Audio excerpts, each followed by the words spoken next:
Students and learners, आज हम लोगों को चैप्टर सॉल्यूशंस में हेनरीज लॉ के बारे में स्टडी करना है। तो हेनरीज लॉ को स्टडी करने से पहले जो उसके बेसिक्स फंडामेंटल कंसेप्ट हैं उसको हम लोग जानने की कोशिश करते हैं। तो प्रीवियसली लेक्चर 1 में हमने आपको बताया था टाइप्स ऑफ सॉल्यूशंस के बारे में। तो टाइप्स ऑफ सॉल्यूशन में हमने आपको 9 टाइप्स ऑफ सॉल्यूशंस एक्सप्लेन किए थे। तो जो 9 टाइप्स ऑफ सॉल्यूशन है वहीं से बात को शुरू करते हुए हम लोग हेनरीज लॉ की तरफ प्रोसीड करते हैं। तो आपको याद होगा कि जो सॉल्यूशन होते हैं उसके बारे में ये बताया गया कि सॉल्यूशन डिपेंड करता है अपने फेज़ में सॉल्वेंट के फेज़ पर, यानी जैसा सॉल्वेंट होगा वैसा ही सॉल्यूशन का भी फेज़ होगा। अगर आपका सॉल्वेंट सॉलिड है तो सॉल्यूशन का नेचर भी सॉल्वेंट हो जाएगा, गैस है तो वो भी गैसियस स्टेट में सॉल्यूशन होगा, और अगर सॉल्वेंट का नेचर लिक्विड स्टेट में है तो हम लोगों का सॉल्यूशन भी कैसा हो जाएगा, लिक्विड स्टेट में होगा। और इस पर हम लोगों ने देखा था कि ये 9 टाइप्स के होते हैं। तो ये डिपेंड करता है इसका नेचर सॉल्वेंट के फेज़ पर कि सॉल्वेंट का फेज़ आपका कैसा है। तो इस कैटेगरी में हम लोगों को जो 9 टाइप्स आए थे सॉल्यूशन, उसके बारे में एक चीज़ और हम आपको बतला दें कि ये तब आया था 9 टाइप्स जब आपका सॉल्यूशन कैसा था, बाइनरी। बाइनरी का मतलब हम आपको बतला चुके हैं। Binary means solution containing only 2 components, 1 solute and 1 solvent. एक सॉल्यूट है और एक सॉल्वेंट है। अब अगर इमेजिन कर लीजिए कि वो बाइनरी नहीं हो, कुछ और नेचर उसमें सॉल्यूट का और एक्स्ट्रा सॉल्यूट उसमें डिज़ोल्व कर दिया जाए, तब क्या होगा। तो उसके लिए मैं आपको एक जनरल फार्मूला बता देता हूँ कि जो सॉल्यूशन होते हैं उस सॉल्यूशन का टाइप्स किस पे डिपेंड करता है। तो बहुत सिंपल फॉर्म में आप इसको नोट कर लें, ऑब्जेक्टिव के तौर पर पूछा जाता है कि टाइप्स ऑफ सॉल्यूशन जो होता है उसको हम लोग लिखते हैं 3 to the power n, where n is, n क्या है आपका, नंबर ऑफ कंपोनेंट्स। जितने उसमें कंपोनेंट डिसॉल्व किए जाएंगे वो n से रिप्रेजेंट कर रहे हैं। मीन्स एग्जाम्पल देख लीजिए, अगर आपका n 2 है, बाइनरी सॉल्यूशन अगर है तो n का वैल्यू क्या होगा, 2। देयरफॉर टाइप्स ऑफ सॉल्यूशन आपके कितने हो गए, टाइप्स ऑफ सॉल्यूशन 3 स्क्वायर, आगे 9। अगर आपका सॉल्यूशन टर्शरी है, for tertiary solution, tertiary solution में n का वैल्यू क्या हो जाएगा, 3। तो टाइप्स ऑफ सॉल्यूशन आपके क्या हो जाएंगे, types of solution becomes 3 to the power 3, 27, so and so. तो एक बहुत सिंपल क्राइटेरिया है। हम लोगों को इसमें जिस चीज़ के बारे में स्टडी करना है, हेनरीज लॉ से रिलेटेड जो बात करनी है उस पर आते हैं, हम लोग बात करते हैं। तो इसमें आपने देखा कि एक तरफ आपका सॉल्वेंट था, एक तरफ आपका सॉल्यूट, और इधर आपका क्या है, सॉल्यूशन। इसमें ये बड़ा इंपॉर्टेंट क्राइटेरिया प्ले कर रहा है। अगर आपका solvent solid, liquid and gas कुछ भी हो सकता था, तो अगर ये सॉलिड है इधर कुछ भी हो सकता है। यानी अगर आपका सॉल्यूट सॉलिड, लिक्विड, गैस कुछ भी रहे, सॉल्यूशन का नेचर कैसा होगा, सॉलिड सॉल्यूशन। एक ग्लिम्स जल्दी से देख लीजिए, फिर हम लोग हेनरीज लॉ पर आके बात करेंगे। लिक्विड अगर आपका सॉल्वेंट है, वेदर चाहे आपका सॉल्यूट क्या हो, सॉलिड, लिक्विड और gas, whether it may be solid, liquid और gas, the nature of solution depends upon the nature of solvent. इसके फेस पे डिपेंड करेगा। तो ये क्या हो जाएगा आपका लिक्विड सॉल्यूशन। और अगर ये गैसियस है, whether it is solid, liquid और gas, then the nature of solution is also gaseous solution. इन तीनों में हम लोगों को जो बात करनी है वो बात करनी है इसकी लिक्विड सॉल्यूशन की। यानी जो सॉल्वेंट में लिक्विड होगा और उसके सॉल्यूट सॉलिड हो सकते हैं, लिक्विड हो सकते हैं और गैसियस हो सकते हैं, इसी की हम लोग बात करेंगे। तो अब हम लोग इस पर थोड़ी सी बात कर लें कि आपका सॉल्यूशन कैसा है, लिक्विड सॉल्यूशन है। अब इस लिक्विड सॉल्यूशन में आपका जो सॉल्यूट है वो क्या क्या हो सकता है, आइदर सॉलिड, आइदर लिक्विड और आइदर गैसियस स्टेट। तो इस कैटेगरी के हिसाब से हम इसको कैसे डिवाइड करते हैं, इसको हम ऐसे लिख सकते हैं कि ये हुआ आपका कैसा सॉल्यूशन, ये हो गया आपका solid in liquid, solid in liquid. Liquid क्या है यहाँ, सॉल्वेंट, सॉलिड क्या है यहाँ, सॉल्यूट। ये आपका सॉल्यूट है और ये आपका क्या है, सॉल्वेंट है। दूसरा क्राइटेरिया क्या हो सकता है, सॉल्यूट की जगह पे क्या होगा, लिक्विड, और सॉल्वेंट तो आपका लिक्विड है ही, तो ये क्या बन जाएगा आपका liquid in liquid solution. And the third one is gas in liquid solution. So students आप देख सकते हैं इसे ही 3 कैटेगरी जो है इस पूरे चैप्टर में हम लोग इसी तीनों कैटेगरी पर डिस्कस करेंगे, बात करेंगे। अब ये 3 कैटेगरी जो है इसमें भी जो मोस्ट कॉमन सॉल्यूशन है जिसको कॉमनली लोग सॉल्यूशंस की कैटेगरी में समझते हैं वो ये है सॉलिड इन लिक्विड। तो हम लोग बारी बारी से इन तीनों के ऊपर बात करेंगे। पार्टिकुलरली जो हम लोगों का आज का टॉपिक है हेनरीज लॉ, उस हेनरीज लॉ में हम लोग मोस्टली किसकी बात करेंगे, गैस इन लिक्विड सॉल्यूशन की बात करेंगे। लिक्विड इन लिक्विड सॉल्यूशन की बात आगे आएगी। राउल्ट्स लॉ के क्राइटेरिया में भी उसको हम लोगों को पढ़ना है।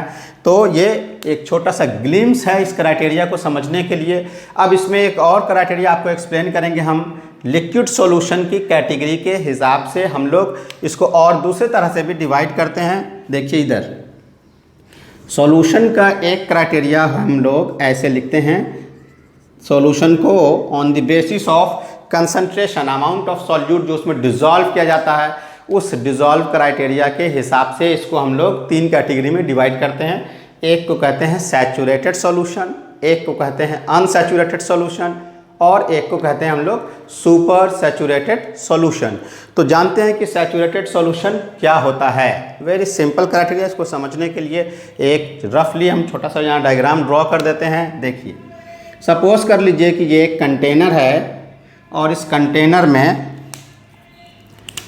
ये आपका सॉल्वेंट है, दिस इज सॉल्वेंट। अब इमेजिन कर लीजिए कि इसमें हम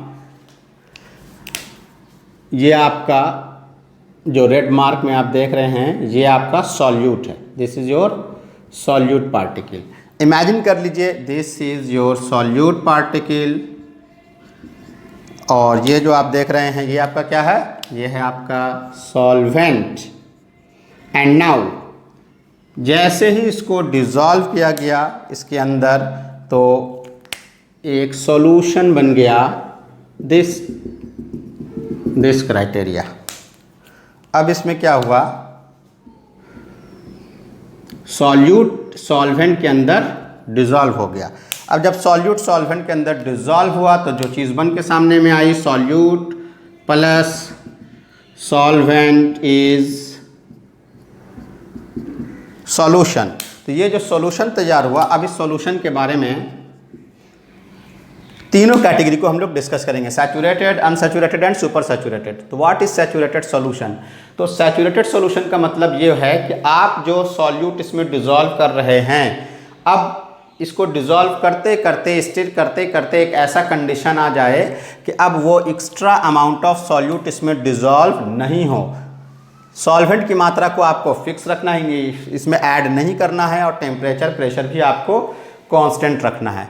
तो एक फिक्स अमाउंट ऑफ सॉल्वेंट में एक पर्टिकुलर टेम्परेचर प्रेशर पर जब सॉल्यूट अब एक्स्ट्रा डिज़ोल्व ना हो, यानी जितना मैक्सिमम डिज़ोल्व होना था वो हो चुका, अब डिज़ोल्व नहीं हो रहा है, तो वैसे सॉल्यूशन को क्या कहते हैं, saturated solution. That is when no more extra solute can be dissolve. तो हम इसको लिख देते हैं, आप इसे नोट कर लें, no more extra solute can be dissolve in a given amount of solvent at particular temperature and pressure। तो ऐसे क्राइटेरिया के सॉल्यूशन को क्या कहेंगे हम लोग, saturated solution.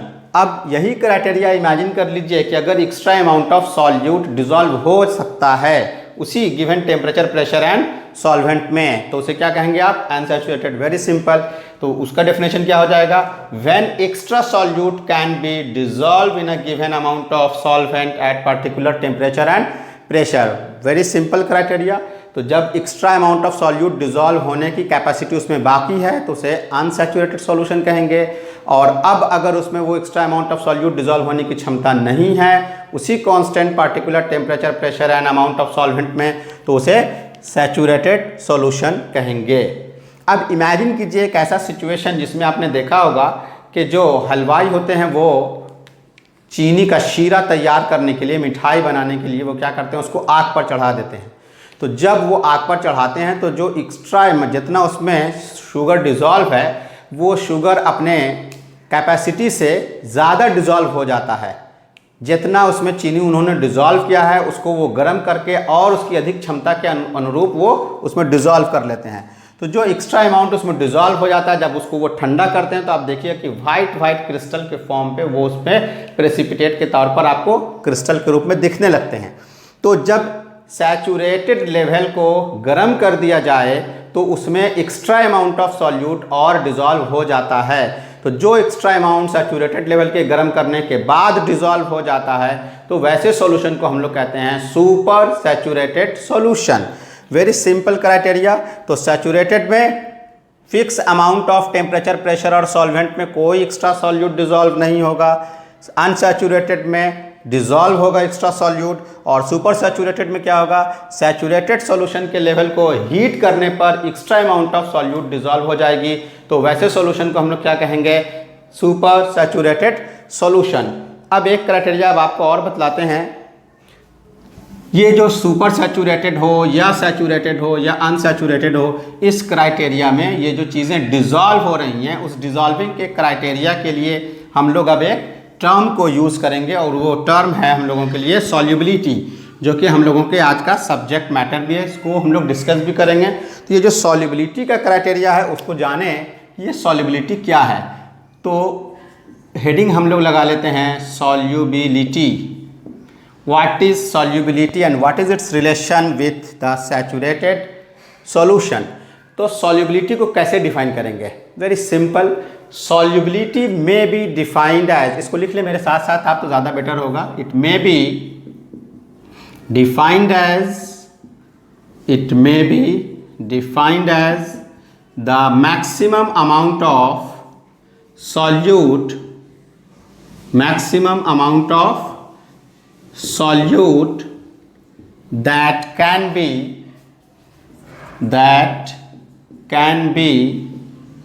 dissolved in a given amount of solvent, given amount of solvent at particular temperature and pressure, particular temperature and pressure।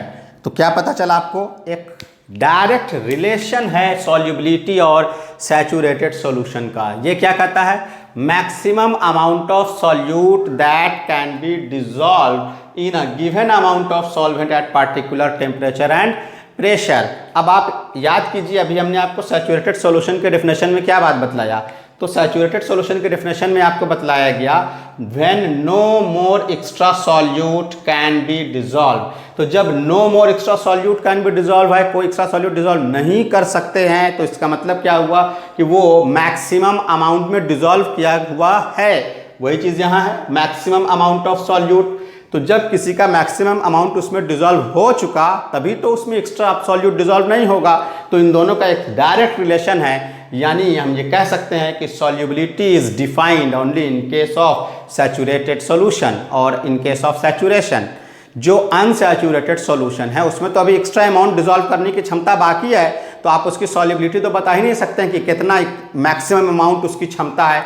ये तभी पता चलेगा when no more extra solute can be dissolve. और जब when no more extra solute can be dissolve का case होगा students, then it will be your saturated solution. The concept is very simple and clear. And now one more thing, अब इसमें आप एक चीज़ क्या देख रहे हैं कि जो सॉल्युबिलिटी को यहाँ पास डिफाइन किया गया when no more extra solute can be dissolve. तो अब इस no more extra solute can be dissolve के कंसेप्ट को हम लोग एक लॉजिक से समझने की कोशिश करते हैं, मैकेनिज्म ऑफ सॉल्युबिलिटी। ये सॉल्युबिलिटी मैकेनिज्म के हिसाब से समझने के बाद हेनरीज लॉ को समझने में हम लोगों को बड़ी आसानी होगी। तो देखिए कि मैकेनिज्म ऑफ सॉल्युबिलिटी क्या है। तो हेडिंग लगा लेते हैं हम लोग, mechanism of solubility, mechanism of solubility. तो सॉल्युबिलिटी के मैकेनिज्म क्या है, एक सिंपल इक्वेशन हम लोग यहाँ पास लिखते हैं। देखिए हम लोगों ने अभी क्या देखा, सॉल्वेंट में सॉल्यूट डिज़ोल्व होता है और जो चीज़ बन के आती है वो सॉल्यूशन होती है। Very clear. And now the mechanism of solubility can be understood in terms of dissolution and crystallisation. तो सॉल्वेंट के बारे में हम लोग जानते हैं कि ये जनरली क्या होता है, एक्सेस अमाउंट में प्रेजेंट जो होता है उसे क्या कहते हैं, सॉल्वेंट, और जो लेसर अमाउंट में प्रेजेंट होता है उसे हम लोग क्या कहते हैं, सॉल्यूट। Very good. और ये क्या हो गया आपका, बन के आया जो सॉल्यूशन। वही चीज़ आप यहाँ देखें, जो डायग्राम हमने ड्रॉ किया है उसको हम लोग यूज़ करने वाले हैं। This is your solute with red mark, hope so आपको दिख रहा होगा। This is your solute and this is your solvent. When solute and solvent dissolve किया गया तो ये जो तैयार हो गया ये क्या है, सॉल्यूशन है। अब दो तीन बातों को बहुत ध्यान से आपको समझना है। ये आपका कंसेप्ट बिल्डिंग क्राइटेरिया है। आप गौर कर रहे होंगे यहाँ भी हमने यूज़ किया है साइन ऑफ रिवर्सिबिलिटी और यहाँ भी हमने साइन ऑफ रिवर्सिबिलिटी कर दिया है। इसका भी अपना एक सिग्निफिकेंस है। अब वो सिग्निफिकेंस क्या है, तो देखिए स्टूडेंट, जब सॉल्यूट को सॉल्वेंट में डिज़ोल्व किया जाता है तो ये सॉल्यूट जब इसमें डिज़ोल्व होता है तो उसके डिज़ोल्व होने की प्रक्रिया को, उसके डिज़ोल्व होने के प्रोसेस को डिसोल्यूशन कहते हैं।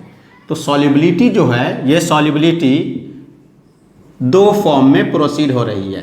एक इसका क्राइटेरिया है डिसोल्यूशन। क्या है ये, डिसोल्यूशन। तो डिसोल्यूशन क्या हुआ, dissolution is process of dissolving solute in solvent. Simple है। डिसोल्यूशन क्या है, सॉल्यूट के पार्टिकल्स का सॉल्वेंट में घुल जाना, डिसॉल्व हो जाना, क्या कहलाएगा, डिसोल्यूशन। तो एक क्राइटेरिया तो इसमें आपका क्या चल रहा है, डिसोल्यूशन का चल रहा है कि सॉल्यूट सॉल्वेंट में डिसॉल्व हो रहा है।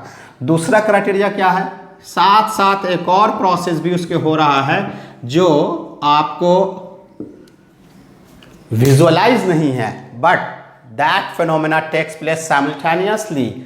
शुरू के साथ जैसे यानी जिस वक्त से डिसोल्यूशन चला उस वक्त से क्रिस्टलाइजेशन भी चल रहा था। क्रिस्टलाइजेशन क्या है, तो जब कोई सॉल्यूट पार्टिकल सॉल्वेंट में डिसॉल्व होता है तो एट द सेम टाइम घुले हुए सॉल्यूट पार्टिकल्स आपस में और जो एक्स्ट्रा सॉल्यूट इसमें जा रहे हैं उनसे कोलाइड करते हैं। The solute particles in solution collide with the solid solute particles and get crystallizes to form the solute particles। ये क्या होते हैं, घुले हुए सॉल्यूट पार्टिकल आपस में कोलाइड करते हैं और कोलाइड करने के बाद फिर से सॉल्यूट में कन्वर्ट हो जाते हैं। तो जो ये फिर से सॉल्यूट में कन्वर्ट हुआ उस प्रोसेस को क्या कहेंगे, क्रिस्टलाइजेशन कहेंगे। ये क्या है, क्रिस्टलाइजेशन की प्रक्रिया क्या है, process of collision of solute particles in solution with solid solute to get separated out is called crystallization। तो आपको क्या पता चल गया, साइमल्टेनियसली एक साथ दो प्रोसेस सॉल्यूशन के केस में हो रही है। पहला क्राइटेरिया क्या है कि सॉल्यूट पार्टिकल इसमें डिसॉल्व हो रहा है और डिसॉल्व होने की प्रक्रिया क्या है, डिसोल्यूशन है। और दूसरा क्राइटेरिया क्या है कि घुला हुआ सॉल्यूट आपस में कोलाइड करता है और वो फिर से वापस क्या बना देता है, सॉलिड सॉल्यूट बना देता है। क्लियर है। अब आप समझने की कोशिश करें, इनिशियली जब सॉलिड सॉल्यूट को इसमें डिसॉल्व किया जाता है तो डिसॉल्विंग का जो प्रोसेस हो रहा है वो पहले फास्टर होता है, यानी डिसोल्यूशन का प्रोसेस इनिशियली क्या होता है, फास्टर होता है, तेज़ी से होता है। इसलिए हम लोगों को लगता है कि चीज़ें या सॉल्यूट उसमें डिसॉल्व हो रहा है, घुल रहा है, ये भी होता है लेकिन इसका रेट स्लो है, कम हो रहा है। ऐसे इमेजिन कर लीजिए 10 पार्टिकल अगर उसमें डिसॉल्व हो रहा है तो एक पार्टिकल क्रिस्टलाइज हो रहा है। तो हम लोगों को विजुअलाइज क्या होता है, दिखता क्या है, फिजिकल फिनोमेना सामने जो नज़र आता है वो क्या है, वो डिसोल्यूशन का नज़र आता है। यानी डिसोल्यूशन का रेट बढ़ रहा होता है धीरे धीरे, तो कब तक बढ़ेगा और क्या होगा उसमें, उसको कैसे जानेंगे। आप देखते हैं कि a time is reached when the process of dissolution is stopped. आपको क्या लगता है कि एक ऐसा वक्त आ गया, एक ऐसा सिचुएशन आ गया जिस सिचुएशन में अब एक्स्ट्रा सॉल्यूट उसमें डिज़ोल्व नहीं हो रहा है। आपने घर में शरबत बनाया होगा, तो जब आप चीनी को उसमें डिज़ोल्व करते हैं तो एक ऐसा वक्त आ जाता है कि अब एक्स्ट्रा अमाउंट ऑफ शुगर जो उसमें आप डालते हैं चीनी, वो उसमें घुलता नहीं है, नीचे बैठने लगता है। तो आपको लगता है कि घुलना बंद हो गया।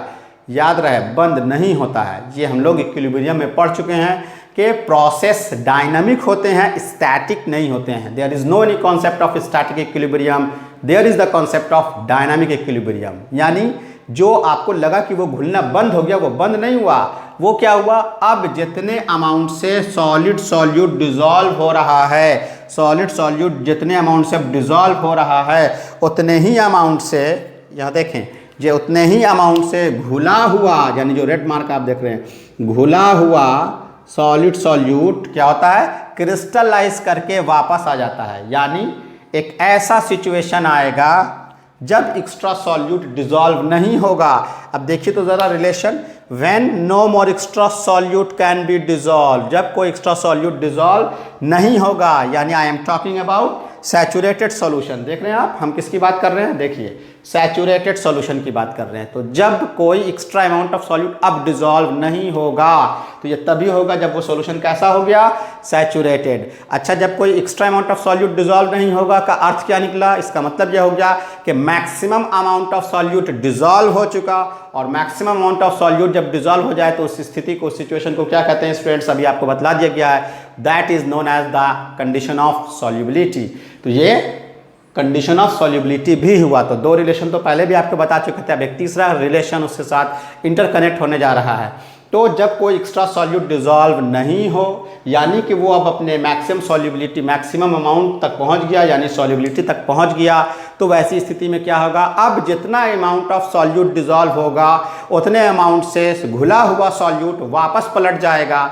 यानी rate of dissolution is equal to rate of crystallization. बात को समझें, शुरू में क्या हो रहा था, डिसोल्यूशन का रेट ज़्यादा था, इसलिए आपको दिखता था कि डिज़ोल्व हो रहा है। अब जब नहीं घुल रहा है तो वो रुका नहीं है, अब वो क्या हो रहा है, जितने अमाउंट से डिज़ोल्व होता है उतने अमाउंट से वो वापस आ जाता है। तो आप इसको ऐसे समझिए, इनिशियली क्या होता है, इनिशियली क्या होता है, रेट ऑफ डिसोल्यूशन फास्टर होता है, डिसोल्यूशन इज फास्टर किसके कंपैरिजन में, देन क्रिस्टलाइजेशन। और इसका रेट इनिशियली क्या होता है, इनिशियली ये क्या होता है, स्लोअर होता है, इसका रेट स्लो होता है। But a time is reached, एक ऐसा स्थिति आया, एक ऐसा कंडीशन आया जिस कंडीशन में दोनों के दोनों रेट क्या हो गए, आपस में इक्वल हो गए। तो आखिर वो कौन सी स्टेज है जिसमें ये दोनों आपस में इक्वल हो जाते हैं, उसी क्राइटेरिया को पहचानना है, वही तीसरा टर्म है आपके लिए। And that condition and that third situation is nothing but the case of equilibrium. वो स्थिति यही है, वो है case of equilibrium. Sign of reversibility क्या रिप्रेजेंट कर रहा है आपको, ये क्या रिप्रेजेंट कर रहा है, ये रिप्रेजेंट कर रहा है इस सिचुएशन को कि अब जितना अमाउंट ऑफ एक्स्ट्रा सॉल्यूट अगर आप डिसॉल्व करेंगे तो ये क्या होगा, फिनोमेना को पलट देगा, यानी सॉल्यूट और सॉल्वेंट में वापस टूट जाएगा। तो एक थर्ड सिचुएशन हम लोगों को क्या पता चल गया, यानी ये तभी होगा जब इक्विलिब्रियम का केस हो। तो एट इक्विलिब्रियम क्या पता चल गया आपको, at equilibrium the rate of, at equilibrium the rate of dissolution is equal to rate of crystallization. So students, this is very important concept. इन तीनों का आपस में एक कनेक्शन है, यानी सैचुरेशन का, सॉल्युबिलिटी का और इक्विलिब्रियम का। ये सिचुएशन यानी सैचुरेशन का तभी होगा जब इक्विलिब्रियम अचीव हो चुका हो सॉल्यूशन में, यानी अब एक्स्ट्रा अमाउंट ऑफ सॉल्यूट उसमें डिसॉल्व नहीं होगा। तो होप सो कि इस कंसेप्ट को आप समझ गए होंगे। अब इस क्राइटेरिया को हम लोग आगे प्रोसीड करते हैं। तो ये क्राइटेरिया जब आप जान गए तो हम लोग बात करते हैं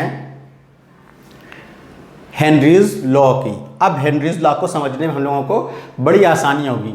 तो हेनरीज लॉ के क्राइटेरिया की बात डिपेंड करेगी फैक्टर्स अफेक्टिंग सॉल्युबिलिटी। किस पर डिपेंड करेगी? Factors affecting solubility. तो हम लोग इसमें बारी बारी से देखेंगे, जैसे कि हमने अभी आपको इधर बाइफरकेट किया था कि एक क्राइटेरिया है मेरे पास, क्या क्या है? Solubility of solid in liquid, solubility of solid in liquid. फिर है solubility of solid, solubility of liquid in liquid and solubility of gas in liquid. तो solubility of solid in liquid पर थोड़ी सी बात करते हैं हम लोग। तो देखिए जो नेचर है, नेचर या उसको आप फैक्टर्स लिखें, फैक्टर्स अफेक्टिंग सॉल्युबिलिटी। अब जब सॉल्युबिलिटी हम लोग जान गए और किस कंडीशन में अचीव होगा ये जान गए, तब हम लोगों को क्या जानना है कि वो कौन कौन से फैक्टर्स हैं जिनके ऊपर सॉल्युबिलिटी सॉल्यूट की डिपेंड करेगी। तो ये जो फैक्टर्स हैं, इन फैक्टर्स को पहले आपको इनलिस्टिंग कर दें कि वो कौन कौन से फैक्टर हो सकते हैं। पहला फैक्टर है nature of solute and solvent. पहला फैक्टर क्या है स्टूडेंट्स हम लोगों के लिए कि वो डिपेंड करेगा nature of solute and solvent के ऊपर के सॉल्यूट और सॉल्वेंट का नेचर कैसा है। तो नेचर को समझने के लिए बहुत सिंपल क्राइटेरिया हम लोग प्रीवियसली पढ़ चुके हैं। आपको एक चीज़ बतलाया गया है, पोलर कंपाउंड या पोलर सॉल्वेंट सॉल्यूट, जो आप कह लीजिए पोलर सॉल्वेंट मान लीजिए, उसी तरह से सॉल्यूट। तो पोलर कंपाउंड क्या होते हैं? पोलर कंपाउंड ही ले लेते हैं। पोलर का मतलब ये होता है कि जब किसी दो या दो से ज़्यादा एटम के बीच ऐसी बॉन्डिंग हो जिसकी इलेक्ट्रोनिगेटिविटी में काफ़ी डिफरेंस हो, तो उनमें जो हाईली इलेक्ट्रोनिगेटिव होते हैं उनके ऊपर पोल्स डेवलप करते हैं, डेल्टा नेगेटिव, एक के ऊपर डेल्टा पॉजिटिव। तो जब एक्स्ट्रा चार्ज इसके ऊपर डेवलप कर जाए, equal distribution of bonded electron, यहाँ जो शेयर्ड इलेक्ट्रॉन आप देख रहे हैं वो इक्वली डिस्ट्रीब्यूट नहीं होता है। जो मोर इलेक्ट्रोनिगेटिव होता है उसके ऊपर ज़्यादा इलेक्ट्रोनिगेटिविटी की वजह से नेगेटिव चार्ज और इस पर पॉजिटिव चार्ज। तो ऐसे कंपाउंड को क्या कहते हैं हम लोग? पोलर कंपाउंड कहते हैं। और जब shared pair of electron is equally distributed, जिसको हम लोग क्या कहते हैं? Non polar, non polar compound. इसमें क्या होगा? इसमें equal sharing of bonded electron होता है। तो जब बॉन्डेड इलेक्ट्रॉन इक्वली शेयर्ड हो, जैसे ऑक्सीजन ऑक्सीजन के बीच में इक्वल शेयरिंग है, क्लोरीन क्लोरीन के बीच में, नाइट्रोजन नाइट्रोजन के बीच में, हाइड्रोजन हाइड्रोजन के बीच में, तो इन सबको क्या कहते हैं हम लोग? ये आपका क्या कहलाता है? Non polar. अब एक जनरल क्राइटेरिया है। जनरल क्राइटेरिया क्या है? जनरल क्राइटेरिया ये है कि पोलर सॉल्वेंट अगर होगा तो उसमें पोलर कंपाउंड यानी पोलर सॉल्यूट ही डिज़ोल्व होगा, और अगर नॉन पोलर सॉल्वेंट होगा तो उसमें नॉन पोलर सॉल्यूट ही डिज़ोल्व होगा, जिसको हम लोग एक जनरल क्राइटेरिया में एक सिंपल चीज़ बोल देते हैं, लाइक डिज़ोल्व्स लाइक, यानी एक जैसे नेचर वाली चीज़ें अपने ही जैसे नेचर में डिज़ोल्व होंगी। लाइक डिज़ोल्व्स लाइक, पोलर है तो पोलर में, नॉन पोलर है तो नॉन पोलर में। हालांकि इस बहुत कुछ एक्सेप्शंस भी इसमें हैं, जैसे आपको एग्जांपल और दिखलाते हैं। जैसे सपोज कर लीजिए आपके पास NaCl है, तो NaCl पोलर कंपाउंड है, ये बड़ी आसानी के साथ वाटर में डिज़ोल्व हो जाता है, और वाटर भी क्या है? एक पोलर कंपाउंड है जिसके ऊपर चार्ज डेवलप हो जाता है। तो पोलर पोलर में डिज़ोल्व हो जाते हैं, बहुत सिंपल क्राइटेरिया है ये। O पे डेल्टा नेगेटिव, इस पर डेल्टा पॉजिटिव, और इसको अगर आपको समझना है तो आप ऐसे समझ सकते हैं, Na पॉजिटिव Cl निगेटिव। तो ये पॉजिटिव निगेटिव के बीच में एक बॉन्डिंग के द्वारा बंध जाते हैं और ये बड़ी आसानी से डिज़ोल्व हो जाता है। तो ये आपका पोलर था, ये वाटर भी आपका क्या है? पोलर है, तो पोलर पोलर में डिज़ोल्व हो जाते हैं।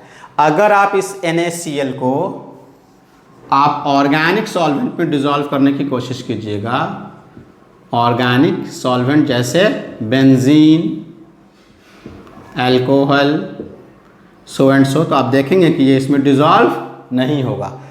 ऑर्गेनिक सॉल्वेंट्स बेसिकली क्या होते हैं? नॉन पोलर होते हैं।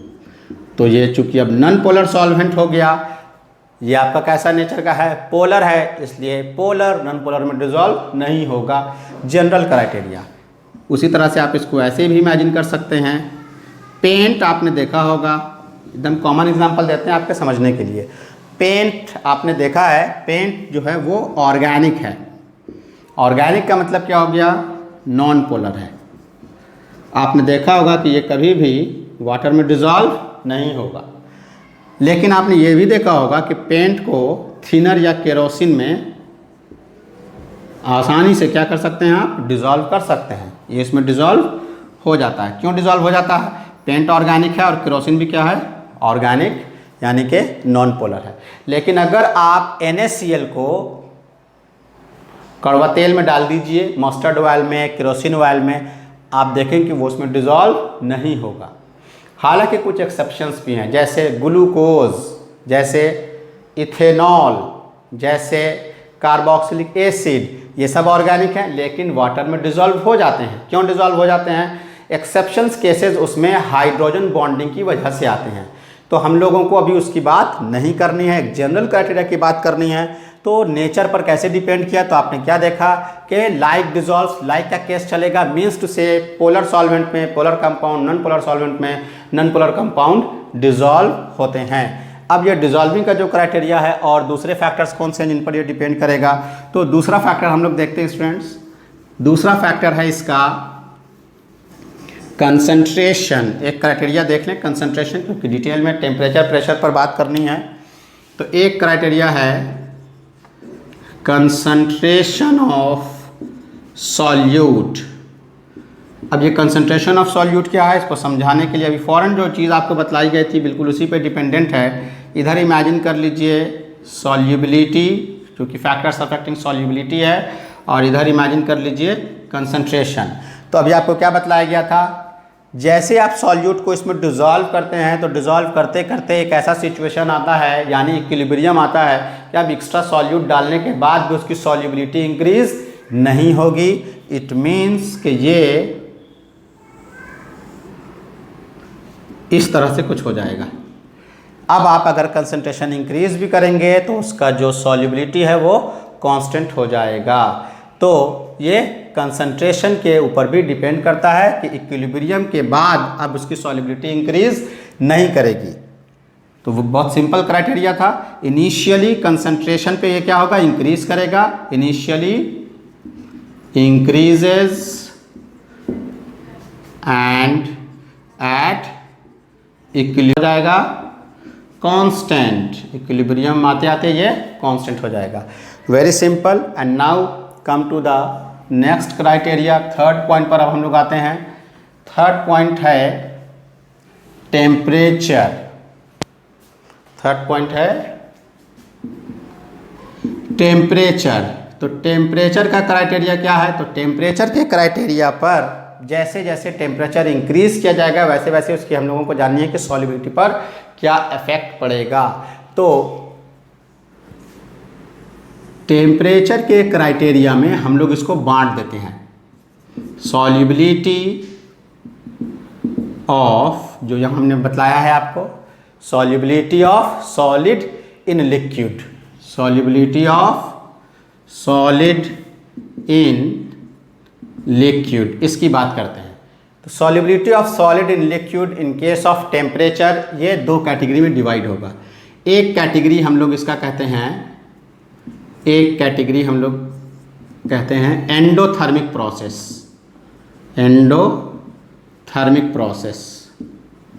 अब एंडोथर्मिक प्रोसेस का मतलब क्या है? एंडोथर्मिक प्रोसेस का मतलब ये है कि जब सॉल्यूट को सॉल्वेंट में डिसॉल्व किया जाए तो उस डिसॉल्व होने की प्रक्रिया में हीट एब्जॉर्ब होगा। When heat is absorbed in any process it is known as endothermic.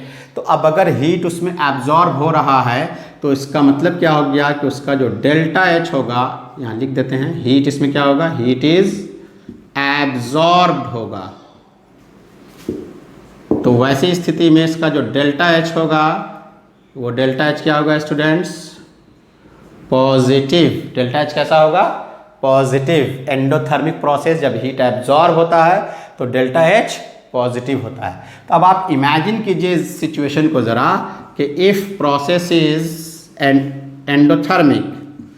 यहाँ प्रोसेस का मतलब क्या है? यहाँ प्रोसेस का मतलब है dissolution. If process of dissolution is endothermic. आपका प्रोसेस कैसा है? एंडोथर्मिक है। That is delta H positive है, इसको हीट चाहिए। देन बाय इंक्रीजिंग टेम्परेचर, तो अगर आप उसका टेम्परेचर बढ़ा दें तो टेम्परेचर कैसे बढ़ेगा? टेम्परेचर तब बढ़ेगा जब आप उसको हीट देंगे। उसको हीट दिया जा रहा है। Then by increasing temperature solubility of solid in liquid increase कर जाएगा। कैसे इंक्रीज करेगा? आपको इस तरह के क्राइटेरिया में इक्विलिब्रियम का सिचुएशन अप्लाई करना है, ली चैटेलियर्स प्रिंसिपल का। देखिए इसका नेचर कैसा है? इसका नेचर है एंडोथर्मिक। तो जब इसका नेचर एंडोथर्मिक है जब इसका नेचर एंडोथर्मिक है तो एंडोथर्मिक का मतलब इसको हीट चाहिए, इस प्रक्रिया को हीट चाहिए। और आप क्या कर रहे हैं? टेम्परेचर को इंक्रीज कर रहे हैं। तो टेम्परेचर इंक्रीज कैसे होगा? हीट दिया जाएगा तो टेम्परेचर इंक्रीज होगा। तो आप इसको हीट दे रहे हैं, हीट इज सप्लाइड, इसको हीट दिया जा रहा है। और प्रोसेस कैसा है? प्रोसेस है एंडोथर्मिक। प्रोसेस कैसा है? Process is endothermic. तो जब प्रोसेस एंडोथर्मिक है, इसको हीट एब्जॉर्ब करना है और हीट इसको मिल भी रहा है, तो दोनों नेचर एक दूसरे के लिए क्या हो गए? दोनों प्रोसेस एक दूसरे के लिए सपोर्टिव हो गए। तो जब दोनों एक दूसरे को सपोर्ट करेगा, सपोर्टिव प्रोसेस होगा, तो वैसी स्थिति में सॉल्युबिलिटी क्या हो जाएगी? इंक्रीज कर जाएगी। Very simple criteria. अब एक दूसरा सिचुएशन क्या हो सकता है? अगर आपका process, if process of dissolution, घुलने की प्रक्रिया कैसी है? Is exothermic. तो आप यहीं से इमेजिन कर सकते हैं ऊपर के कंसेप्ट से, इसका नेचर कैसा है? एक्सोथर्मिक। यानी अब इसमें से हीट रिवॉल्व हो रहा है, हीट इसमें से निकल रहा है, रिलीज हो रहा है। तो अब आपका सिचुएशन कैसा हो गया? अब आपका सिचुएशन हो गया एक्सोथर्मिक का। एक्सोथर्मिक, हीट निकल रहा है, यानी इसका डेल्टा एच कैसा है? निगेटिव। डेल्टा एच कैसा है? निगेटिव, जिसको हम लोग ऐसे भी लिखते हैं, एग्जाम में आता है, क्वेश्चन याद रखें। डेल्टा सॉल्यूशन एच निगेटिव का मतलब लेस देन ज़ीरो। और यहाँ भी समझिए एग्जाम में कैसे देगा आपको? Delta H enthalpy of solution is greater than zero, तभी तो पॉजिटिव होगा। तो ऐसे देता है एग्जाम में कि अगर किसी का enthalpy of solution less than zero हुआ तो लेस देन ज़ीरो का मतलब क्या हो जाएगा? लेस देन ज़ीरो का मतलब हो गया निगेटिव, निगेटिव का मतलब एक्सोथर्मिक, हीट उसमें से इवॉल्व हो रहा है, निकल रहा है। तब क्या होगा students? Very simple, then by increasing temperature, then by increasing temperature. Temperature को जब आप इंक्रीज करेंगे तो आप इसको टेम्परेचर दे रहे हैं, इसका नेचर है हीट को निकाल देना। दोनों एक दूसरे को क्या कर रहा है? इस बार दोनों एक दूसरे को क्या करेगा? अपोज करेगा। क्या करेगा? अपोज करेगा। तो देन बाय इंक्रीजिंग टेम्परेचर क्या हो जाएगा? Solubility of solid solute in liquid क्या होगा? डिक्रीज करेगा। तो ये क्राइटेरिया आप याद रखेंगे। Solubility of solid in liquid के केस में एक्सोथर्मिक और एंडोथर्मिक के क्राइटेरिया से इसको लिखा जाएगा। अब इसी सॉलिड ऑफ सॉल्यूट और लिक्विड के सिचुएशन में एक क्राइटेरिया और है, वो है इफेक्ट ऑफ प्रेशर। वो क्या है? Effect of pressure. Effect of pressure तो बहुत सिंपल क्राइटेरिया है इफेक्ट ऑफ प्रेशर से रिगार्डिंग इसका। वो क्या है? There is no any effect, no any effect अब आप सोच रहे होंगे कि ऐसा कैसे हो गया। वेरी सिंपल, आप पढ़ चुके हैं सिंपल फैक्ट्स के बारे में कि सॉलिड और लिक्विड के ऊपर प्रेशर का कोई इफेक्ट नहीं होता है। They are almost incompressible. ना तो आप प्रेशर लगा के सॉलिड के ऊपर कोई इफेक्ट डाल सकते हैं और ना ही लिक्विड के ऊपर। They are highly incompressible. तो इफेक्ट ऑफ प्रेशर में there is no any effect on solubility of solid in liquid by increasing हो या डिक्रीजिंग हो, जो आप कह सकते हैं इंक्रीजिंग और decreasing pressure. Very simple criteria. इस क्राइटेरिया में टेम्परेचर और प्रेशर के क्राइटेरिया में हमने solubility of solid in liquid को एक्सप्लेन किया है, गैसियस के लिए नहीं। गैसियस के लिए अलग से हम लोगों को हेनरीज लॉ के बारे में पढ़ना है। कुछ और फैक्टर्स में जैसे आप देखेंगे कि पार्टिकल साइज पर डिपेंड कर रहा है, वो भी एक इसका फैक्टर है। तो अब हम लोग हेनरीज लॉ पर, यानी कि अब हम लोग solubility of gas in liquid पर बात करते हैं। तो अब हम लोगों का जो क्राइटेरिया है स्टूडेंट्स वो है हेनरीज लॉ। तो इतनी सारी चीज़ों को जानना आपको बहुत ज़रूरी था, तब आपको हेनरीज लॉ को समझने में आसानी होगी। हेनरी लॉ जो है वो बेसिकली इफेक्ट ऑफ प्रेशर है for gaseous solute in liquid के लिए। तो हम लोग हेडिंग लगा लेते हैं solubility of gas in liquid. और इसमें किस फैक्टर्स के बारे में हम लोग बात कर रहे हैं? Effect of pressure. तो इसको भी समझने के लिए डायग्राम ड्रॉ करते हैं। देखिए, एक सिचुएशन है नॉर्मल कंडीशन का, दिस इज योर सॉल्वर, और ये हो गया आपका ब्लैक डॉट से इमेजिन कर लीजिए दिस इज योर सॉल्यूट। ये क्या है? आपका सॉल्यूट है। अभी ये अपने इक्विलिब्रियम एंड नॉर्मल कंडीशन में मौजूद है। जितना अमाउंट इसमें डिजॉल्व हुआ सो डिजॉल्व हुआ। अब इमेजिन कर लीजिए इस सिचुएशन में हम इसमें क्या करते हैं, इफ प्रेशर इज इंक्रीज्ड, इसके ऊपर क्या किया गया? प्रेशर इंक्रीज किया गया। तो जैसे इसके ऊपर प्रेशर इंक्रीज किया जाएगा, देखिए ध्यान से स्टूडेंट्स, क्या होगा इस सिचुएशन में।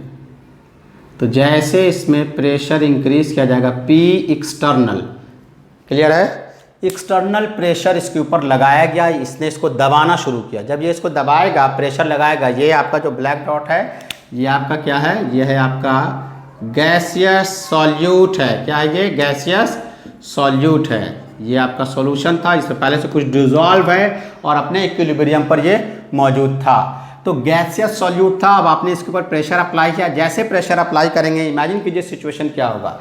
वेरी सिंपल, जैसे आप प्रेशर अप्लाई करेंगे, इसका जो कोलिजन हो रहा था इस लिक्विड सरफेस से, गैसियस सॉल्यूट का लिक्विड सरफेस से जो कोलिजन हो रहा था, पर unit time, per unit volume वो इंक्रीज कर जाएगा। पहले इन दोनों के बीच का डिस्टेंस कुछ लार्जर था।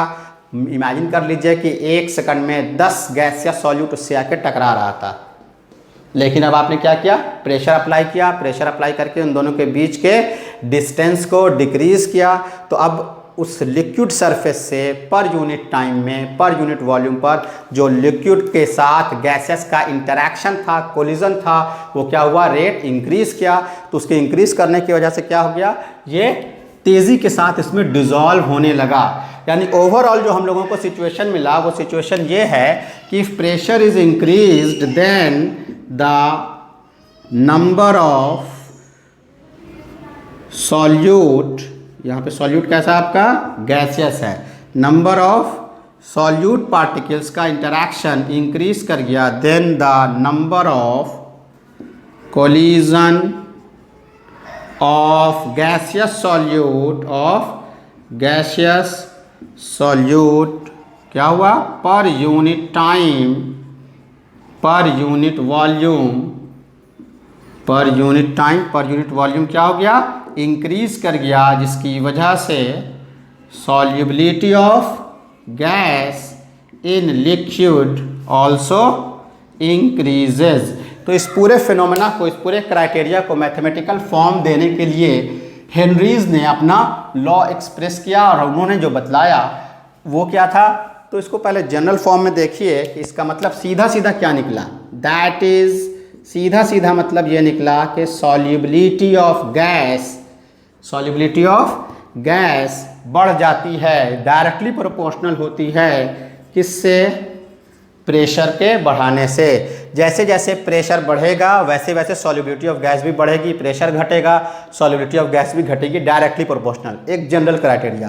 And now what about the solubility. Solubility के लिए तो हम लोगों ने बहुत सारे कंसंट्रेशन टर्म्स पढ़ रखे हैं। एक कंसंट्रेशन टर्म्स आपने पढ़ा molarity, normality, mass fraction, mole fraction, ppm, बहुत सारे टर्म्स।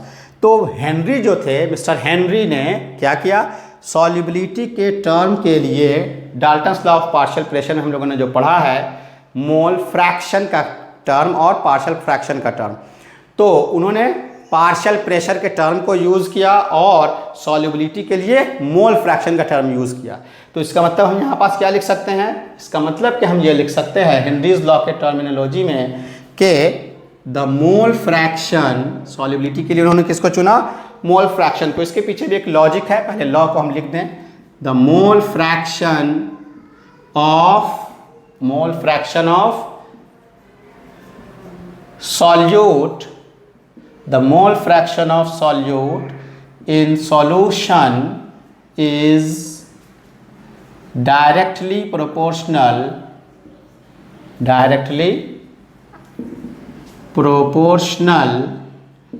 to the pressure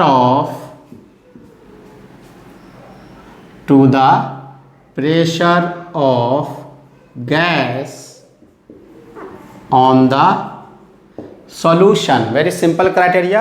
ये क्या है, ये है वो सिचुएशन जो आपको दिखलाया जा रहा है कि ये जो पार्शियल प्रेशर इंक्रीज होगा तो इसमें गैस की सॉल्युबिलिटी बढ़ जाएगी। तो गैस की solubility in terms of what, in terms of mole fraction, यानी the mole fraction of solute, यही आपका सॉल्युबिलिटी है। क्या होता है, is directly proportional to the pressure of gas on the solution. यहाँ प्रेशर किस टर्म में है, पार्शियल प्रेशर के टर्म में है। जिस वक्त हेनरी ये बात बता रहे थे ठीक उसी वक्त डाल्टन ने भी इसी चीज़ को सेपरेटली पता लगाया था। अब इसको एक दूसरे टर्म में भी हम लोग एक्सप्रेस कर सकते हैं। इसी चीज़ को उलट करके अगर हम कहें तो प्रेशर को किस टर्म में लिखा गया स्टूडेंट्स, पार्शियल प्रेशर के टर्म में। तो हम कैसे लिख सकते हैं, that is the partial pressure, यही हेनरीज लॉ का स्टेटमेंट है। इधर आप ये भी लिख सकते हैं और ये भी लिख सकते हैं, the partial pressure of gas over the solution is proportional to mole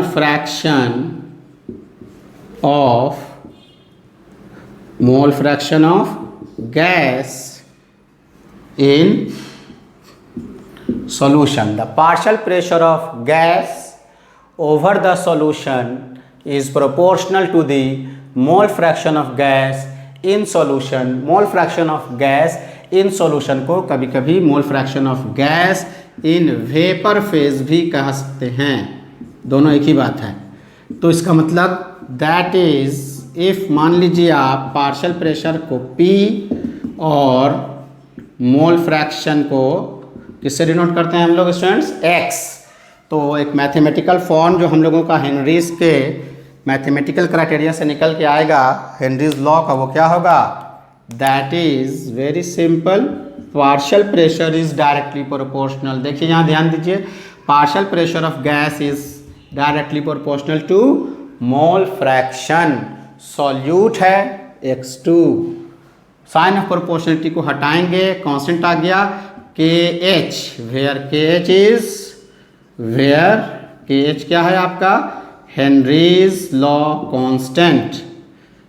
Henry's law constant है जो किस पे डिपेंड करता है, which depends upon nature of gas. किस पे डिपेंड करेगा, नेचर ऑफ गैस पे ये डिपेंड करेगा।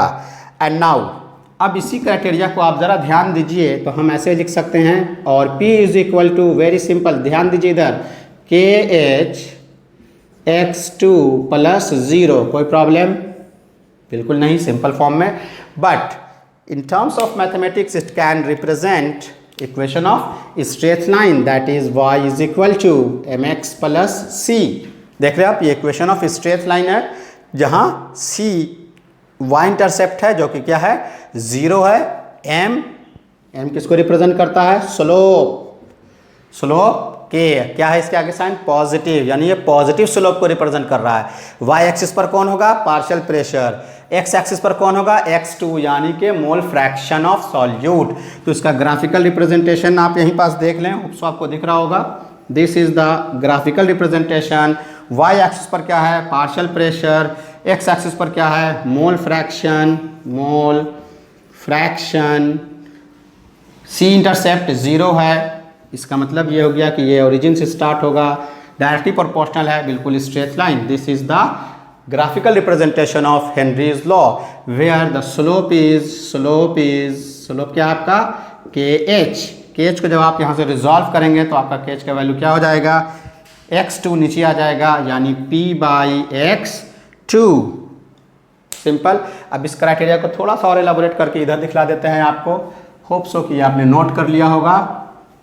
नाउ अब ये जो हेनरीज लॉ के क्राइटेरिया में हम लोगों को ये चीज़ आ गया, उसको देखिए। सिंस क्या है आपको, P is equal to KH x, where KH is equal to P/x।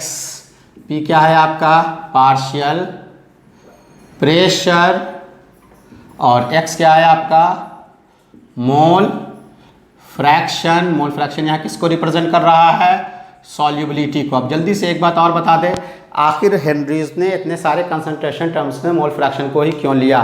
तो आपको याद रहना चाहिए कि सॉल्युबिलिटी को हमने क्या एक्सप्लेन किया था, maximum amount of solute that can be dissolved in A given amount of solvent at particular temperature and pressure.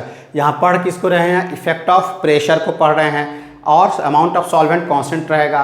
तो जब आप इफेक्ट ऑफ प्रेशर पढ़ेंगे तो सारी चीज़ों को तो कांस्टेंट रखना होगा। यानी इस पूरे सिचुएशन में जो हेनरीज का लॉ है, इसमें एक चीज़ एज्यूम्ड है, छुपी हुई है, वो क्या है, एट कांस्टेंट टेम्परेचर। याद रहे स्टूडेंट, जब आप क्या पढ़ रहे हैं, the mole fraction of solute in solution is directly proportional to the pressure of gas on the solution. तो इसमें आप चाहें तो बढ़ा लें, एट, ये कब होगा, कांस्टेंट टेम्परेचर।